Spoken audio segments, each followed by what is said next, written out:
সুপ্রিয় দর্শক, seven ring cement late এডিশনে আপনাদের সবাইকে স্বাগতম। সঙ্গে আছি আমি রিয়াদ হাসান। আমাদের আজকের আলোচনার বিষয় সাম্প্রতিক ঘটনা প্রবাহ নিয়েই। দর্শক, আজকের বিষয়ে আপনিও আপনার প্রশ্ন বা মতামত থাকলে আমাদেরকে SMS করার মাধ্যমে জানাতে পারেন। আর সেজন্য আপনার মোবাইলের মেসেজ অপশনে LE লিখে স্পেস আপনার নাম এবং মতামত লিখে পাঠিয়ে দিতে হবে 16361 এই নাম্বারে। আমি আবারও বলছি 16361 এই নাম্বারে, যে কোনো মোবাইল থেকে।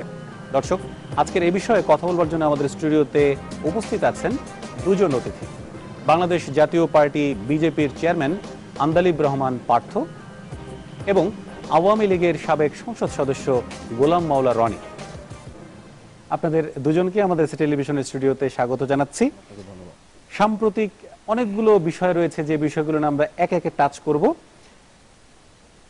আপনারা নিশ্চয়ই জানেন যে ষোড়শ সংশোধনী নিয়ে বেশ একটা বিতর্ক ছিল, এবং ষোড়শ সংশোধনী যখন অবৈধ ঘোষণা করা হলো তখন এটা নিয়ে জাতীয় সংসদে তুমুল একটা উত্তেজনা বিরাজ করেছে, এবং অনেক সংসদ সদস্য খুব তীব্র ভাষায় এর প্রতিবাদ করেছেন যে তাহলে জাতীয় সংসদ সদস্য যারা হবেন তাদের অধিকার কতটুকু থাকবে।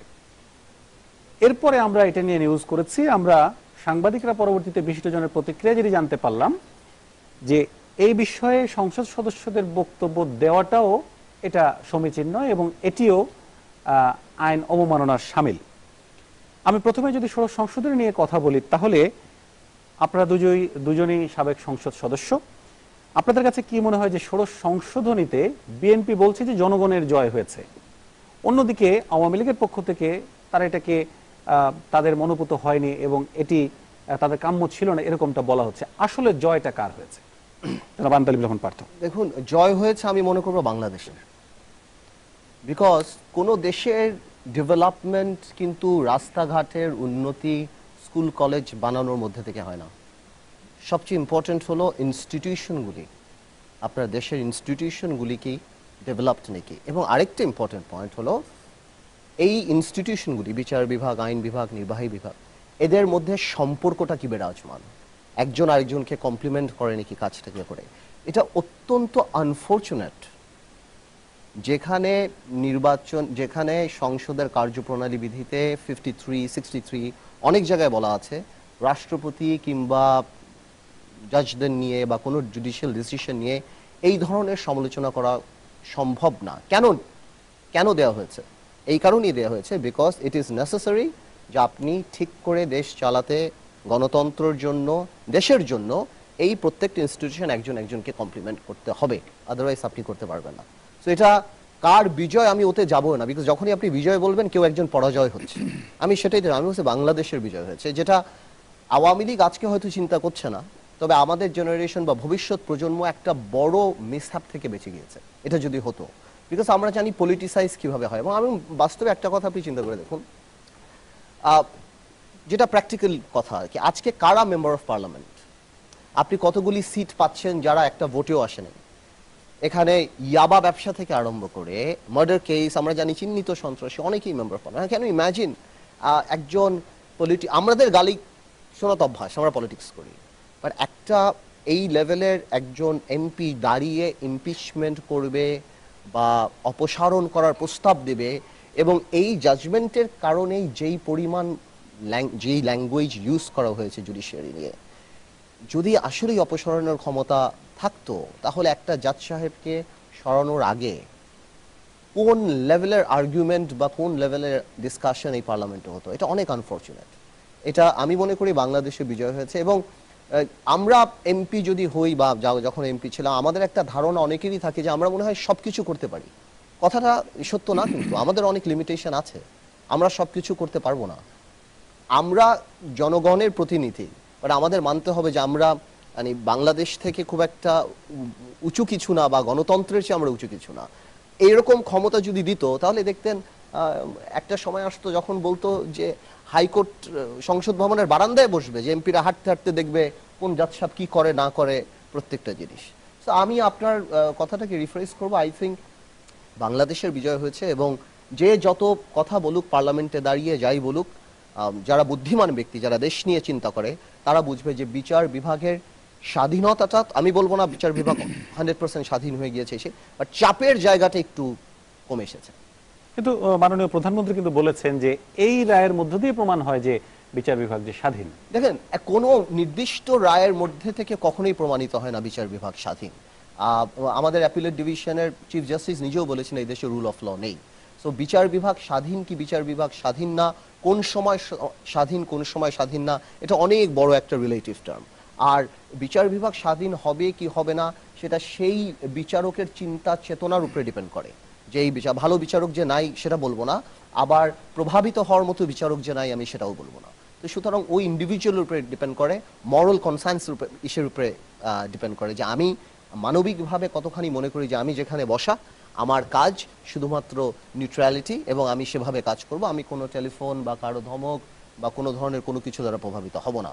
সুতরাং প্রধানমন্ত্রী হয়তো পলিটিক্যাল স্টেটমেন্ট দিতে পারেন, কিন্তু আমি মনে করি না যে একটা কোনো কিছু দিয়ে আপনি বিচার বিভাগ স্বাধীন সেটার আপনি মানে উদাহরণ আপনি দিতে পারবেন। বাট আমি এতটুকু বলবো যে বাংলাদেশে দেখুন, আমি একটা উদাহরণ দিই, আপনি পাকিস্তানের কথা চিন্তা করেন। পাকিস্তানে প্রত্যেক ব্যাপারে আমাদের চেয়ে পিছিয়ে পাকিস্তান এখন, প্রত্যেক ব্যাপারে। অথচ নওয়াজ শরীফের শুধুমাত্র টাকা পাচারের জন্য প্রধানমন্ত্রিত্ব যে কোনো সময় চলে যায়। Why? Because they have a judiciary like that. এই আপনি চিন্তা করুন, জেআইটি যেটা জয়েন্ট ইন্টিগ্রেশন তারা যা বানিয়েছেন সেটা রিপোর্ট দিয়েছে, এবং যে কোনো মুহূর্তে নওয়াজ শরীফ এখন ক্ষমতা ছাড়তে বাধ্য হবে বা ছেড়ে দিতে হবে কনভেনশন মিশনে। কেন? শুধুমাত্র একটা বিচার বিভাগ আছে এই কারণে। তো আমি মনে করি যে বাংলাদেশে এই জিনিসটা একটা জায়গা তো আপনি রাখবেন, জনগণের যাওয়ার জন্য একটা জায়গা তো আপনি রাখবেন। আমি মনে করি এটা বাংলাদেশের বিজয় হয়েছে। জি, আমি আসবো আপনার কাছে আবারও। জনাব গোলাম মোল্লা রনি, ষোড়শ সংশোধনী যদি জনগণের কথা বলে থাকে এবং জুডিশিয়ারির যে পাওয়ারটাকে যদি এনহ্যান্স করে থাকে, তাহলে সরকারের সেখানে বিব্রত হওয়া বা সরকারের সেখানে আপত্তি করার বিষয়টা কেন আসছে? তাহলে এটা কি জনগণ থেকে আওয়ামী লীগ বা সরকার কিছুটা হলে দূরে সরে যাচ্ছে না? না, আমি জনাব পার্থর মানে উনি যে বক্তব্য দিলেন তার সঙ্গে অত্যন্ত সম্মানের সঙ্গে দ্বিমত পোষণ করছি।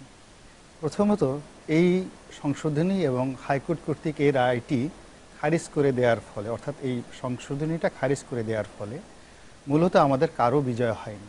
বাংলাদেশের বিজয় হয়নি, সংসদেরও বিজয় হয়নি, এবং মহামান্য সুপ্রিম কোর্টের বিজয় হয়নি, বরং আমরা সকলে পরাজিত হয়েছি। এই বিষয়টি এই সময়টাতে আমাদের সকলের জন্য একটা বিব্রতকর এবং এটি অনভিপ্রেত। যারা সংসদ সদস্য আলোচনা করেছেন, এখানে নর্মাল কনভেনশন হলো যে জুডিশিয়ারি কোনো বিষয় নিয়ে সংসদে আসলে খোলামেলা আলোচনা করা যাবে না, দিস ইজ এ কনভেনশন। আর সংসদে আলোচনার ব্যাপারে ইন্ডিমেন্টে হলো ওখানে বসে যে কোনো বিষয়ে আলোচনা করা যায় যেগুলো আপনার আদালত অবমাননার মামলা হবে না। ঠিক এই সুযোগটা নিয়ে সংসদ সদস্যগণ তাদের মনের ক্ষোভ এবং খেদোক্তি ঝেড়েছেন।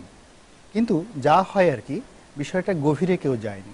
আমাদের সংবিধানের যে প্রথম অন্তর্নিহিত ক্ষমতা যেটা ছিল, সেটি ছিল যে বিচারপতিদের অভিশংসনের ক্ষমতা কিন্তু সংসদের হাতে ছিল, যেটি পরবর্তীতে সুপ্রিম জুডিশিয়াল কাউন্সিলের মাধ্যমে চলে যায়। এখন যে প্রেক্ষাপটে এটি আনা হলো, যে সময় আনা হলো, এই সময়টা আসলে সংসদের জন্য উপযুক্ত সময় না।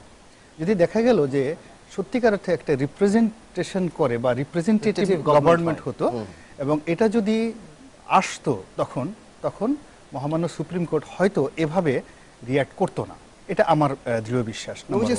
নাম্বার টু হলো যে আমাদের সংবিধানে, সে ৭২ সংবিধানই একটু গলদ রয়ে গিয়েছিল। সেটি হলো ব্রিটেনের যে সংসদ যেটা আছে, ব্রিটেনের সংসদে কিন্তু সংবিধান সেখানে সুপ্রিমেসি না, সংসদ হলো সেখানে সুপ্রিম পাওয়ারের অধিকারী। কিন্তু আমাদের দেশে ৭২ সংবিধান অনুযায়ী সর্বময় ক্ষমতা কিন্তু সংবিধানের হাতে, সংসদের হাতে নয়।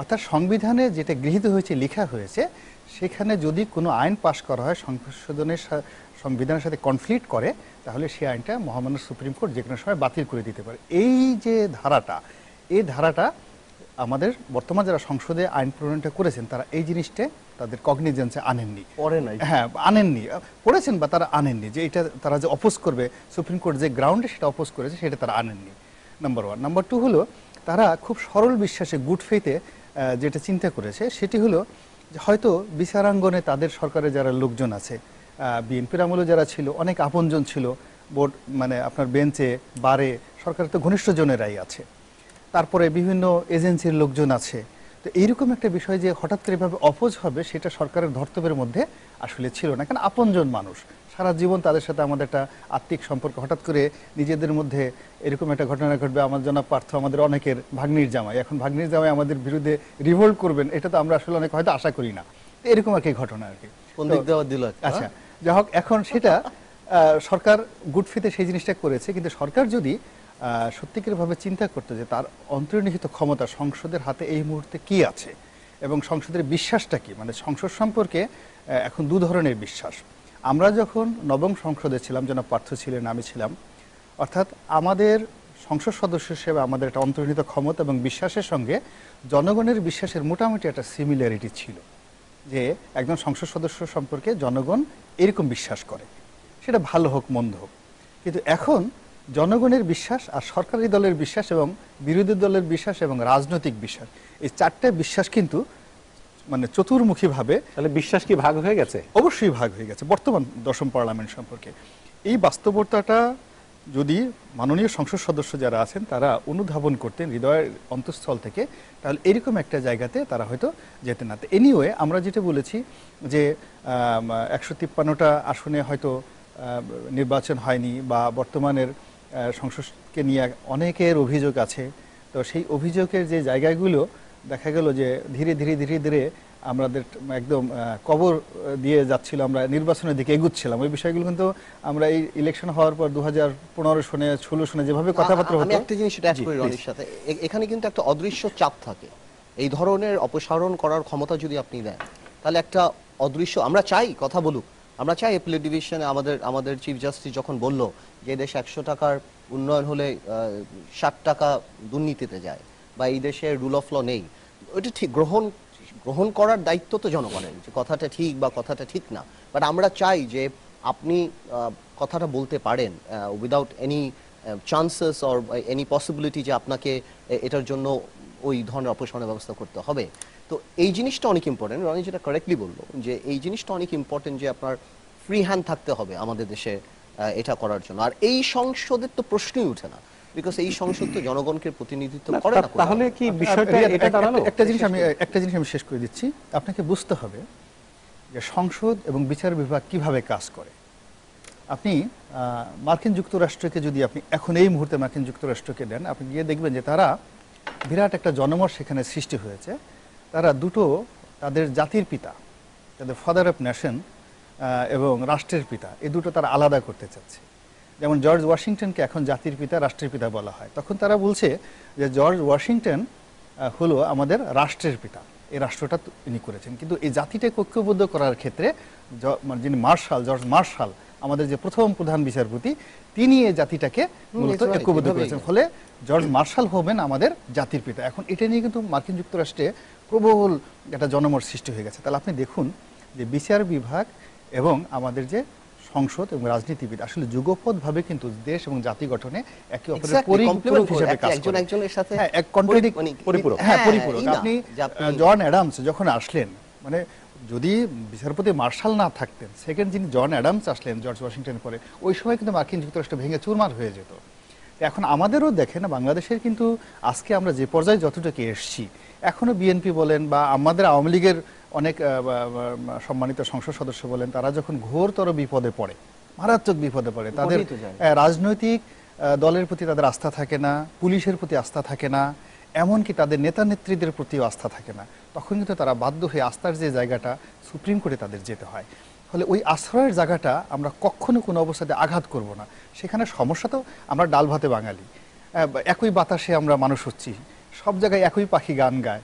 হ্যাঁ, তো মানে রাজনৈতিক অঙ্গনে যে সমস্যা আছে, বিচারাঙ্গনেও এরকম সমস্যা থাকতে পারে, যেটা মাননীয় প্রধান বিচারপতি উনিও বলেছেন। সংসদ সদস্য ঠিক করে না, হ্যাঁ, সেইটা করলে জুডিশিয়াল কাউন্সিল করেন আপনি, না ওটা বলতেছি না। আমার ঘটনা যে এই সংসদকে না, বাংলাদেশের আমাদের যে মেন্টালিটি বা আমরা যে আগামী 20-30 বছর এটার পরিবর্তন হওয়ার কোনো সম্ভাবনা আমি দেখি না। তো কোনোভাবেও আপনি আপনি করতে পারেন, হ্যাঁ, আপনি ক্ষমতা দিতে পারেন।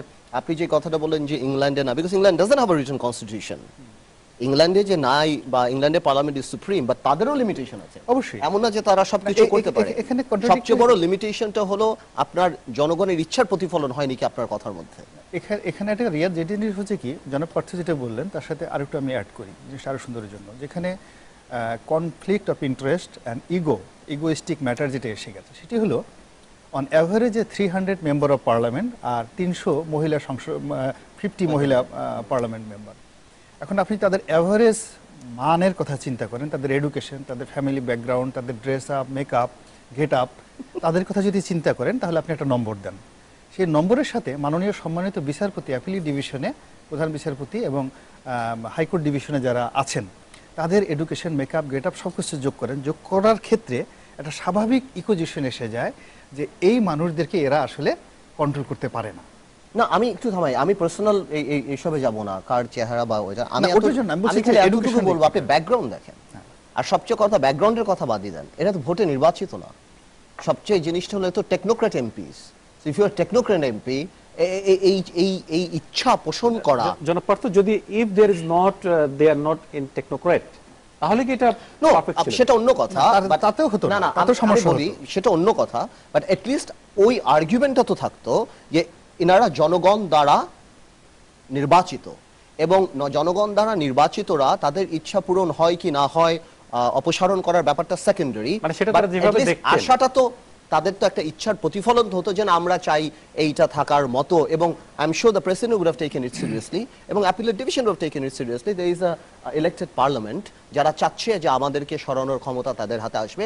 তারপর সেটা অনেক আলাপ হতে পারে, অনেক কিছু হতে পারে, সেটা অনেক কথা। বাট আজকের এই জিনিসটা আশা করাটাই, এই সংসদের আশা করা যে আমরা এই বিচারককে সরানোর ক্ষমতা রাখতে চাই, ইমপিচমেন্ট করব, আমরা দাঁড়িয়ে বক্তব্য দিব, তাকে আমরা গালিগালাজ করবো বা এইগুলো, এটা আমি তো ইমাজিনও করতে পারি না যে এই সংসদ চাই কিভাবে।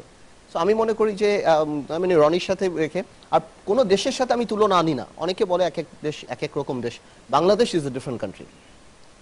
আমি বাংলাদেশের সাথে অন্য কোনো দেশের তুলনা করি না, বাট আমি মনে করবো আমাদের মাইন্ডসেট এইটা ওই লেভেলে যায়নি যে আমরা বিচারকদের, মেম্বার অফ পার্লামেন্টদের হাতে ক্ষমতা দিব যে বিচারকদের বিচার করার বা তাদের অপসারণ করার। জি, আমরা ছোট একটা বিরতি নেব, বিরতির পরে এসে আমরা অন্য একটা প্রসঙ্গে যাব। সেটা হচ্ছে মাননীয় প্রধানমন্ত্রী বলেছেন যে বাংলাদেশ এখন উন্নয়নের রোল মডেল।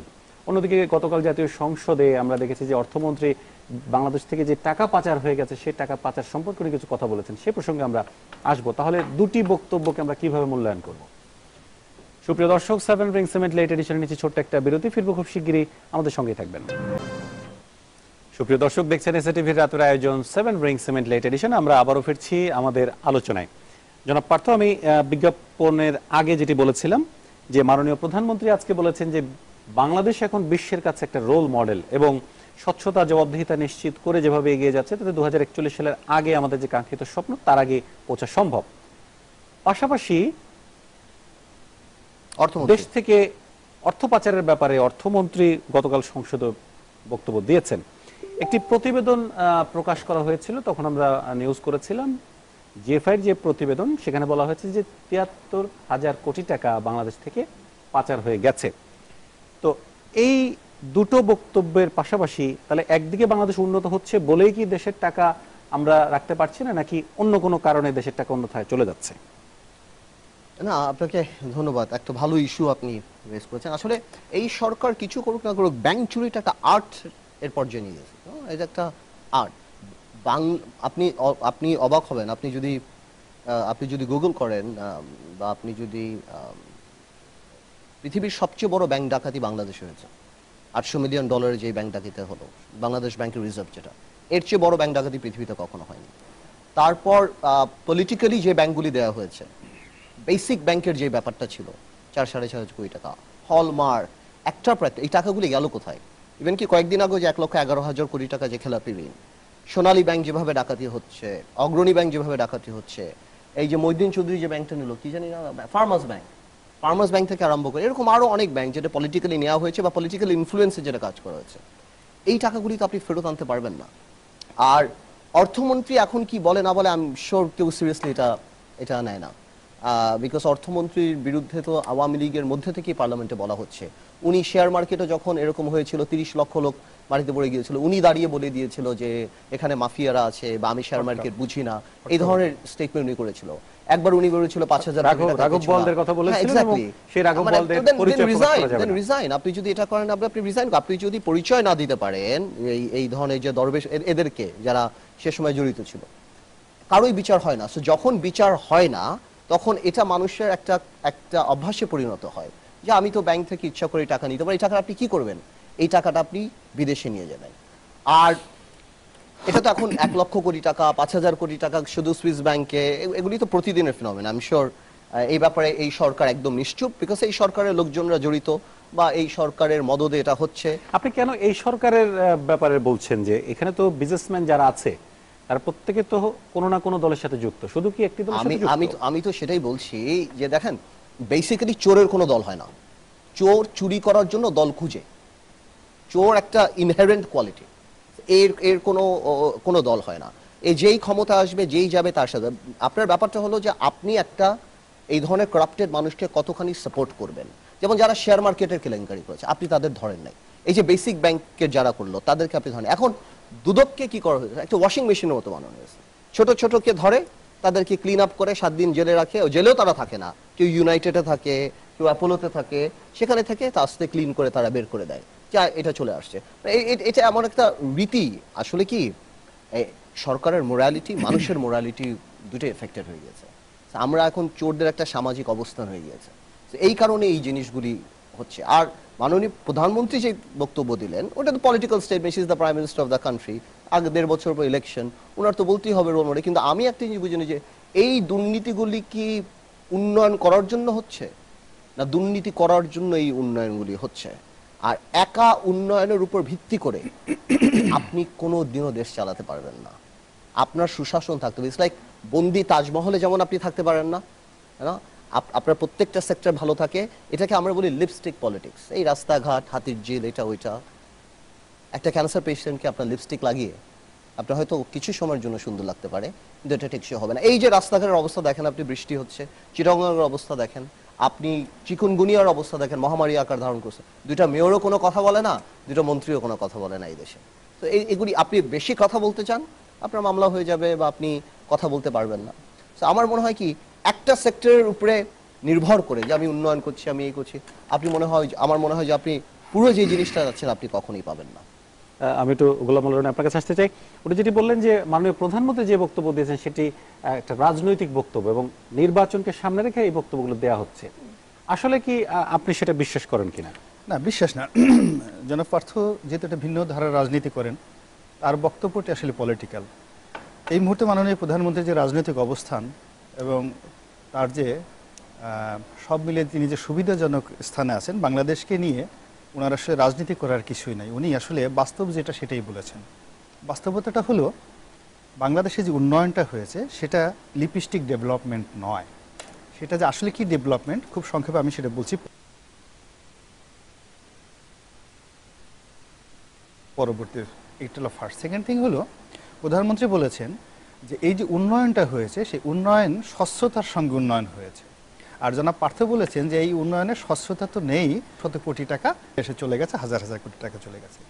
এই ব্যাপারে আমার বক্তব্য হলো মাননীয় প্রধানমন্ত্রী যে স্বচ্ছতার ক্ষেত্রে উন্নয়ন বলেছেন সেটি বলেছেন সরকারি ক্রয় এবং উন্নয়নের ক্ষেত্রে। আপনাকে বুঝতে হবে যে গত 60টি বছরে সরকার ক্ষমতা আসার পরে আমরা গড়ে ডেভেলপমেন্ট খাতে সরকারের যে উন্নয়ন বাজেট আছে গড়ে বছরে 45,000 থেকে 50,000 কোটি টাকা আমরা বছরে কিন্তু খরচ করেছি। অর্থাৎ জাতীয় বাজেট যদি 2.5 লক্ষ কোটি টাকা হয় তাহলে সেখানে 30% আমাদের খরচ চলে যাচ্ছে বেতন ভাতা বাবদ, বয়স্ক ভাতা, বিধবা ভাতা, দান, খয়রাত, বিভিন্ন কাজে আরও চলে যাচ্ছে। অর্থাৎ আমরা ডেভেলপমেন্টের খাতে যেটা এডিবি বলি, অ্যানুয়াল ডেভেলপমেন্ট প্ল্যান যেটা বলি, সেখানে আমরা বছরে বাজেটে আমরা খরচ করি মাত্র গড়ে 40,000 কোটি টাকা। এটা গত 7 বছর অন অ্যাভারেজে, এই বছর হয়তো 72,000 কোটি টাকা বা 70,000 কোটি টাকা। এখন এই কাজগুলো এলজিডি করায়, রোডস অ্যান্ড হাইওয়ে করায়, সব জায়গায় করে। আপনি যদি গড়ে 10% প্রফিট ধরেন, অর্থাৎ 40,000 কোটি টাকা 10% ধরেন, কিংবা ঘুষ বলেন, দুর্নীতি বলেন, সরকারি কর্মকর্তা আরও 10% ধরেন, তাহলে 20% ধরেন, 20% যদি আপনি লাভ ধরেন, দুর্নীতি ধরেন, সমস্ত কিছু ধরেন, এবং সেখান থেকে যদি একটা টাকা পাচার করে, তাহলে গত 7 বছরে আসলে আপনি 10,000 কোটি টাকাও এই সরকারি জায়গা থেকে বিদেশে পাচার করতে পারেননি এবং পারবেন না, কেউ করেনি।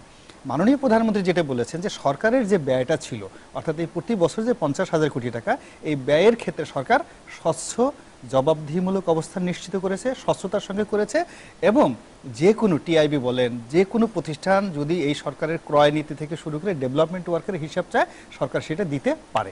জনাব পার্থ যেটা বলেছেন সেটার সঙ্গে আমি দুর্নীতি যে বাংলাদেশে হয়নি আমি অস্বীকার করব না। এর কারণ হলো আমাদের দেশে এখনও শতকরা 95% ইকোনমি কিন্তু আসলে কন্ট্রোল করে প্রাইভেট সেক্টর, যেটা আপনি প্রথমে আলোচনায় বললেন। এবং সেই প্রাইভেট সেক্টরটা কিন্তু এখন কেউ বলছে বাজিগরদের হাতে চলে গেছে, কেউ বলছে দুষ্ট লোকদের হাতে চলে গেছে, কেউ বলছে রাজনৈতিক চোরদের হাতে চলে গেছে। এবং এটা বিএনপি বা আওয়ামী লীগ কারো নিয়ন্ত্রণে নাই। এরা একটা সুবিধাবাদী দল।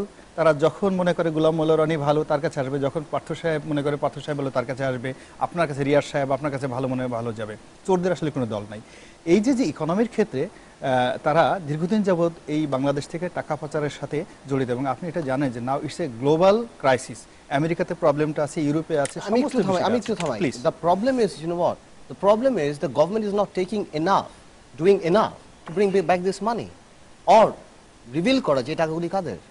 আমার অসুবিধা নাই, আমি অনেক সাথে একদমই একমত, যারা সারা দুনিয়াতে গ্লোবাল ক্রাইসিস, কিন্তু আমরা সরকারের তরফ থেকে তো কিছু দেখতে চাই। সরকারের তরফ থেকে আমরা শক্ত কিছু দেখতে চাই। আমি একটু বলি, আমরা যখন দেখি যে বেসিক ব্যাংকের বাচ্চু সাহেবকে ধরা হয় না, আমরা যখন দেখি শেয়ার মার্কেট যারা লুট করে তাদেরকে ধরা হয় না, তখন আমাদের প্রশ্ন জাগে মনে, এরা তো, আমি জাস্ট পলিটিক্যাল একটা কথা বলি, আমাদের পলিটিক্সেরই কথা বলতে হবে, যেহেতু আই এম আ পলিটিশিয়ান।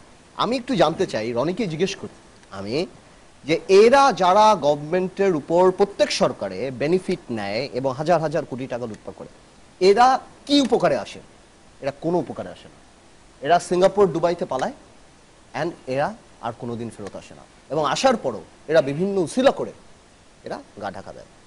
বাংলাদেশের যদি আপনি বলেন যে আপনি যেটা বললেন যে আওয়ামী লীগ খুব সুবিধাজনক অবস্থায় আছে, আমার কাছে কিন্তু একদমই মনে হচ্ছে না যে আওয়ামী লীগ খুব একটা সুবিধাজনক অবস্থা।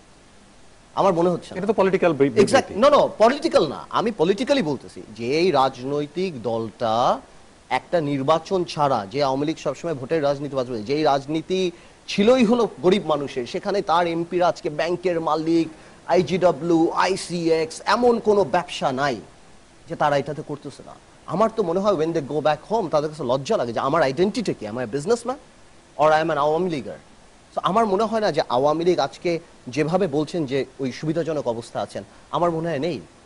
আমার মনে হয় এটা না। এটা সত্যি কথা, মাননীয় প্রধানমন্ত্রী প্রথম থেকে উন্নয়নের কথা বলছেন, আর আমি সে উন্নয়ন করার চেষ্টা করছেন। একটা গভর্নমেন্ট থাকলে তো উন্নয়ন হবেই, একটা গভর্নমেন্ট যদি থাকে, রেগুলার গভর্নমেন্ট, উন্নয়ন হবে, অনেক কিছু হবে, চলবে।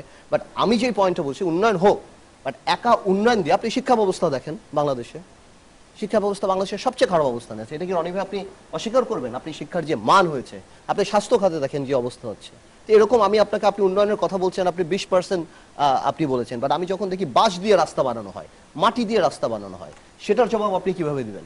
তো সেটাও তো হচ্ছে। বাট এবং এগুলিতে যখন দেখি আমরা এমপি মন্ত্রীরা এর সাথে জড়িত, আমি একদমই বলছি না দেশে উন্নতি হচ্ছে না, দেশ অফকোর্স বিদ্যুৎ হয়েছে, বাট কত টাকা বিল নিয়েছে সামিট? বিদ্যুৎ হয়েছে কত টাকার, কিন্তু বিলটা গেল কত, ক্যাপটিভ কত? যেই দিন লোডশেডিংটা হলো পুরো বাংলাদেশ অন্ধকার হয়ে গেল, মনে আছে? সেই দিন কেন এমন হলো? তাহলে আসলে কি 14,000 মেগাওয়াট বিদ্যুৎ হয়েছে? যেই কুইক রেন্টালগুলি ছিল 3 বছরের কথা, সেগুলি কেন বাড়ানো হলো? কেন বেস প্ল্যানগুলি করা হলো না? আমার কথা হলো, সিঙ্গারার দাম 2 টাকা, আমি 2 টাকা দিয়ে খাবো, আমি 100 টাকা দিয়ে সিঙ্গারা খেয়ে তো আমি বলবো না, কিন্তু সেটা তো জনগণের টাকা। তা আমি কথাটা ওইভাবে আপনি ব্ল্যাক অ্যান্ড হোয়াইট ধরেন না, আমি সেভাবে বলিনি। আমি বলছি আরো বেটার করা যেত, যেহেতু সুশাসনটা যদি বেশি থাকতো, আর আপনি যদি একজনের টাকা ফেরত নিয়ে আসেন হুড় হুড় করে, আপনি দেখবেন, আপনার মনে নাই 111-এর সময় যে ট্রুথ কমিশন না কোথায় যাওয়ার জন্য লাইন দিয়ে ধরছিল, সবাই চলে আসবে, এটা ইচ্ছে করে পারে। আর আমার একটাই কথা সব রাজনৈতিক দলের কাছে, আমি বলছি না যে কোনো রাজনৈতিক দল আছে, যে এই বেনিফিট যারা নেয় তারা কারো না, আমরা আমাদের দর্শকরা অনেকগুলো প্রশ্ন পাঠিয়েছেন, প্রশ্নগুলো এখন পড়তে চাই। প্লিজ। সুপ্রিয় দর্শক, আপনারা কয়েকটি প্রশ্ন করেছেন। চট্টগ্রাম থেকে সাইফুল পারভেজ বলছেন যে ভেরি থ্যাঙ্কস এই দুজন অতিথিকে আনার জন্য, এসএটিভিকে থ্যাঙ্কস দিয়েছেন, আপনাকেও ধন্যবাদ। বলেছেন কাফি, খারাপ মানুষরা রাজনীতির ময়দান দাপিয়ে যাচ্ছে, বড় রাজনৈতিক দলগুলো কেন গডফাদারদের রাজনীতির টিকিট দিচ্ছে? এটা আপনাদের দুজনের কাছে প্রশ্ন করেছে। দীপক মজুমদার বলেছেন, পার্থ সাহেব, my question is in which way the word সহায়ক সরকার can be described appropriately? Abir বলেছেন, ঢাকার জলাশয় নিরসন সম্পর্কে কারো কোনো বক্তব্য নেই কেন? খোকা বলেছেন, পার্থ ভাই, আগামী নির্বাচন কি সুষ্ঠু, নিরপেক্ষ ও সবার কাছে গ্রহণযোগ্য হবে বলে মনে করেন? মতিউর বলেছেন মৌলভীবাজার থেকে, রনি ভাই, পার্থ ভাই আপনার কাছে তরুণ প্রজন্মের অনেক চাওয়া পাওয়া আছে, কিন্তু তরুণ প্রজন্ম রাজনীতি কেন করবে? আপনাদের দুজনের কাছে জানতে চেয়েছে। লিখেছেন, লাভ সো মাচ পার্থ ভাই, আপনি রাজনীতি চালিয়ে যান, আপনার সাথে আছে শারমিন আক্তার সুমি। আমরা এই প্রশ্নগুলোর উত্তর নিয়ে ফিরে আসবো ছোট একটা বিরতির পরে। দর্শক, 7 রিং সিমেন্ট লেট এডিশনের নিচে ছোট্ট একটা বিরতি, ফিরবো খুব শিগগিরই, আমাদের সঙ্গেই থাকবেন।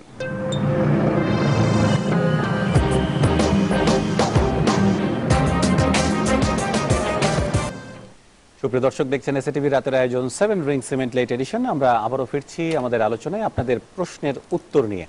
জনাব রনি। প্রথমত যে তরুণ বন্ধু টেলিফোন করে মানে আপনাকে এসএমএস করেছে, জি, তাকে ধন্যবাদ যে তিনি অনুষ্ঠানটা দেখছেন। আসলে আমরা তরুণরা যদি হতাশ হয়ে যায় তাহলে তো দেশ বলে কিছু রইল না।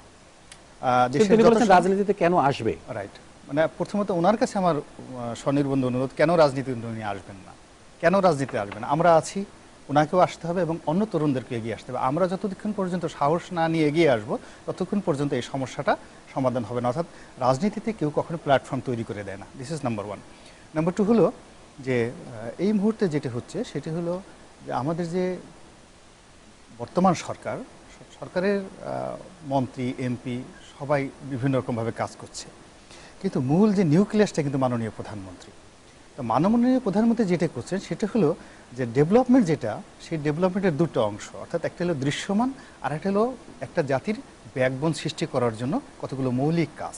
সেই মৌলিক কাজগুলো কিন্তু মাননীয় প্রধানমন্ত্রী এমনভাবে করছেন, আপনি যদি এই মুহূর্তে ধরেন শিশু মৃত্যুর হার কমানো, গর্ভাবস্থায় মহিলাদের নিরাপদ প্রেগন্যান্সি প্রত্যন্ত অঞ্চলে, স্যানিটেশন, স্বাস্থ্য সমস্যা, তারপরে এই যে টিএনটির যে মোবাইল ডেনসিটি, এটা গ্লোবাল র্যাঙ্কিংয়ে বাংলাদেশের যে অবস্থানটা ঈর্ষণীয় পর্যায়ে, এবং গত 60টি বছরে সরকার এই ক্ষেত্রে এত বেশি ডেভেলপমেন্ট করেছে যে জাতিসংঘের সংশ্লিষ্ট সংস্থাগুলো ওটাকে রোল মডেল হিসেবে আসলে গ্রহণ করেছে। ইভেন আমাদের যে প্রধানমন্ত্রী তনয়া যে পুতুল, উনি যে অটিজম নিয়ে যে কাজটা করছেন, এটা কিন্তু শুধু এশিয়া নয়, সারা পৃথিবীতে এটি একটা রোল মডেল হিসেবে এই মুহূর্তে স্বীকৃত। এখন আমরা সরকারের সমালোচনা করব, সরকারের ভুল আছে, ত্রুটি আছে, অবশ্যই ভুল ত্রুটি আছে। এখন আমি আপনাকে একটা উদাহরণ দিয়ে যেন পার্থক্য চলে যাব। বিখ্যাত একজন রাজনীতিবিদ, সেটা হলো কায়েদে আজম মোহাম্মদ আলী জিন্নাহ। তার মেয়ে করলো কি, বের হয়ে গিয়ে একটা পার্শ্বিক বিয়ে করলো। এই যে এখন যে বোম্বে ডাইংয়ের মালিকের ছেলেকে বিয়ে করলো ওই আমলে। তখন তাকে বলা হলো যে পিতা হিসেবে আপনি কি ব্যর্থ নন, যে আপনার মেয়ে এত বড়, আপনি জাতির পিতা, আপনার মেয়ে বের হয়ে একটা ইন্ডিয়ান এরকম একটা বিধর্মীকে বিয়ে করে ফেললো, আপনি মুসলিম লীগ করেন। সে বললো যে দেখুন, ও মোহাম্মদ আলী জিন্নাহর মেয়ে বলে ওর ভিতরে যে ক্রিমিনাল অফেন্স যেটা ছিল, ওটা তুলনামূলকভাবে তার মাত্র 5% সে করতে পেরেছে। ওটা যদি আমার মেয়ে না হয় অন্য মেয়ে হতো, সে বাকি 95% পারফর্ম করলে আপনি দেখতেন যে দুনিয়াতে কত বড় শয়তানি কাণ্ড এখানে ঘটে যেত। এই মুহূর্তে যে ক্রাইম হচ্ছে, যে ডেভেলপমেন্ট হচ্ছে, যা কিছু হচ্ছে, এটা যদি জননেত্রী শেখ হাসিনার হাতে শাসন ক্ষমতাটা না থেকে অন্য কোনো দুর্বল লোকের হাতে থাকতো, ওনার কন্টেম্পোরারি, তাহলে এখন যা আছে এর সাথে 100 টাইমস নয় 1000 টাইম দুর্নীতিতে এই দেশ তছনছ হয়ে যেত। এটা দেশের অতীতের রেকর্ড সেটা বলে। কাজেই দুর্নীতির সমালোচনা আমরা করব, বিচার হচ্ছে না, আমি সেটা ব্যাপারে আমিও হতাশ তার মতো, কিন্তু তার সঙ্গে সঙ্গে সরকারের প্রধানের এবং কিছু কিছু মন্ত্রী, এখনও যদি আপনি ধরেন মন্ত্রী এমপিদের মধ্যে অনেকের বিরুদ্ধে আছে, ঠিক আছে, কেউ ওয়াইবা ব্যবসা করে, কেউ লেখাপড়া জানান, ইটস ওকে, কিন্তু তার সাথে সাথে ডিসেন্ট এমপিদের সংখ্যা কত পার্সেন্ট আছে? মন্ত্রীদের মধ্যে অনেকে দেখতে ভালো লাগে, কিন্তু সৎ মন্ত্রীদের সংখ্যা কতজন আছে এই আমাদের মন্ত্রিসভার মধ্যে? এই জিনিসগুলো যদি আমরা কাউন্ট না করি তাহলে জাতি হিসেবে আমরা একটা আনগ্রেটফুল নেশনে পরিণত হবে, এবং আনগ্রেটফুল নেশন কখনো বড় হতে পারে না। এটা হলো আমার বক্তব্য। এখন আগামী দিনগুলোতে যেটা আসছে সেটা হলো যে এক প্রশ্ন করেছেন যে নির্বাচনটা ফেয়ার হবে কিনা এবং পার্টিসিপেটরি হবে কিনা।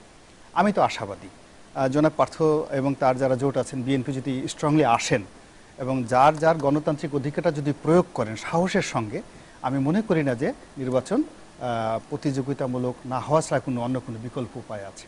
জি, আমরা একটু জনাব পার্থ আপনার কাছে জানতে চাই। প্রথম কথা, তরুণরা রাজনীতি কেন করবে? Question is what you can do for the country, not what the country can do for. আপনি দেশের জন্য কি করবেন? দেশ আপনার জন্য করবে না। এই দেশ অনেক দিয়েছে আমাদের। ওই একই কথা রনি যেটা বললো, কেন রাজনীতি আপনি করবেন না। ওটার সাথে আরেকটা প্রশ্ন ছিল গডফাদারদের টিকিট দেওয়া। এটা কোনো দোষের কিছু নাই যে গডফাদার টিকিট। ভালো মানুষরা রাজনীতি ছেড়ে চলে যাচ্ছে, তাই খারাপ মানুষরা আছে।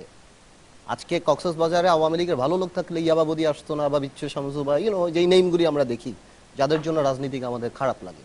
ভালো মানুষের হিরো, এখন ইয়াং জেনারেশনের হিরো চেঞ্জ হয়ে গিয়েছে।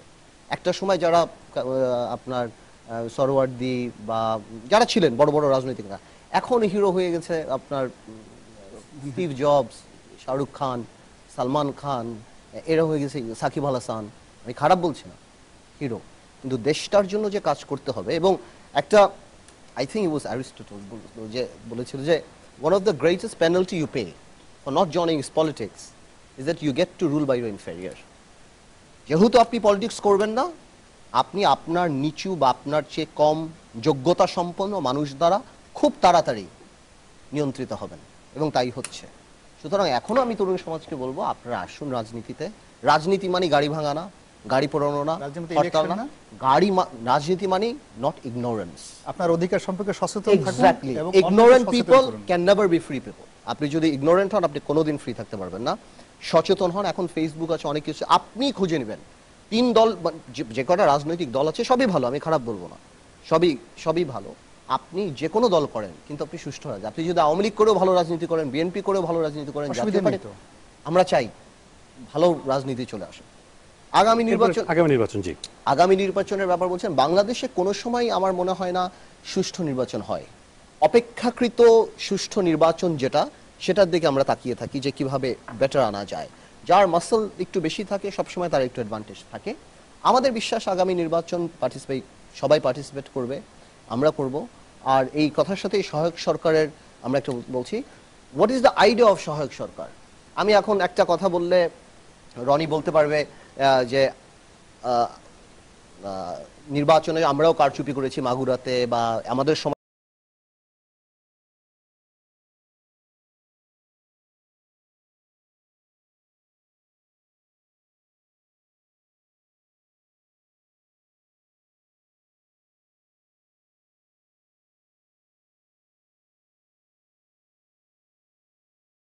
ভালো হবে না। আমরা এরকম একটা সিস্টেম চাই, এটা আমাদের দাবি। আই এম শিওর আমাদের 20 দলীয় জোট নেতৃত্বে ঈদের কোরবানি ঈদের আগেই আপনার এটার ফর্মুলা দিবে, বা কি হবে এটা, সেটা রোড ম্যাপটা, সেটা নিয়ে আমরা জনগণের কাছে যাব, সারা বাংলাদেশ ঘুরবো। তারপর সেটা জনগণের দাবিতে যখন সেটা থাকবে। কিন্তু জনদাবি পূরণ করবে আওয়ামী লীগ বা বর্তমান সরকার, সেটির ব্যাপারে আপনার কতটুকু আশাবাদী? দেখুন, এখানে পলিটিক্স তো আসলে টাইম ডেট দিয়ে হয় না যে আপনি কতখানি আশাবাদী।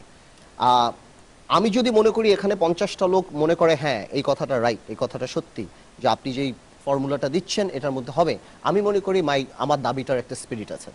এবং আমার বিশ্বাস জনগণের সম্পৃক্ততা যদি হয়, আওয়ামী লীগ তো জনগণের, এমন তো না যে আওয়ামী লীগ হয়তো আজকে আনফরচুনেটলি যে একটা ডেমোক্রেটিক স্বৈরাচারী ভাবের মধ্যে আছে, বাট আওয়ামী লীগও তো অনেক আন্দোলন করেছে এই দেশে, অনেক সংগ্রাম করেছে এই দেশে। আমি অনেক পজিটিভ দিকও আওয়ামী লীগের আছে। আমি শিওর আওয়ামী লীগও যখন অনুধাবন করবে যে না, জনগণ আমাদের বিরুদ্ধে চলে যাচ্ছে, বা এই দাবিতে, বা আমরা এটা হজম করতে পারবো না, আমি শিওর আওয়ামী লীগ কোনো না কোনো একটা থিওরি নিয়ে আসবে। লাস্ট যেটা জলাশয় নিয়ে আপনি কথা বললেন, এই যে ভাই যে বললো জলাশয়ের ব্যাপারটা বলছেন, দেখুন জলাশয়ের ব্যাপারটা তো অবশ্যই ঢাকা সিটিতে যে অবস্থা, চিটাগংয়ের যে অবস্থা, এটা আমরা প্রায় দেখে আসছি, ড্রেনেজ সিস্টেম একটা। এই জিনিসগুলি তো আমাদের মেয়ররা আছে, গত 10 বছর যারা মেয়র ছিল, ইভেন কি তার আগেও যারা ছিল, ড্রেনেজ সিস্টেম যারা ছিল, এরা কালেকটিভ ভাবেই সবাই জড়িত এখানে।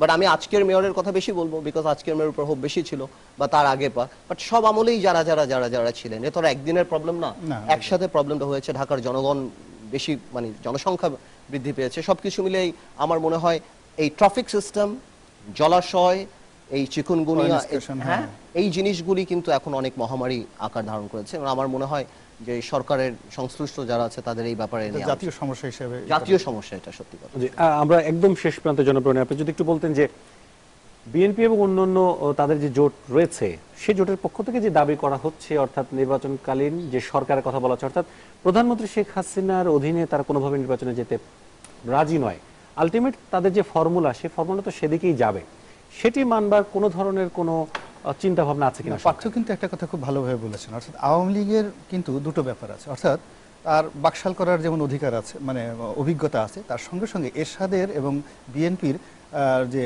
স্ট্রং যে অপারেশন, যেটা অত্যাচার, সেটা প্রতিহত করে আবার গণতান্ত্রিক আন্দোলন করে ক্ষমতা আসার ইয়ে আছে। আমি একটু অ্যাড করি, জাস্ট একটু পলিটিক্যাল দলের একটা ক্যারেক্টারিস্টিক্স আপনি দেখেন, দেখেন একবার গতবার কি হলো, সহায়ক সরকার, জাতীয় সরকারের প্রস্তাব আসলো না, আগে তো কি বলা হয়েছিল যে না কোনোভাবেই মানবো না, এক চুলো সরবো না, এটাই পলিটিক্স।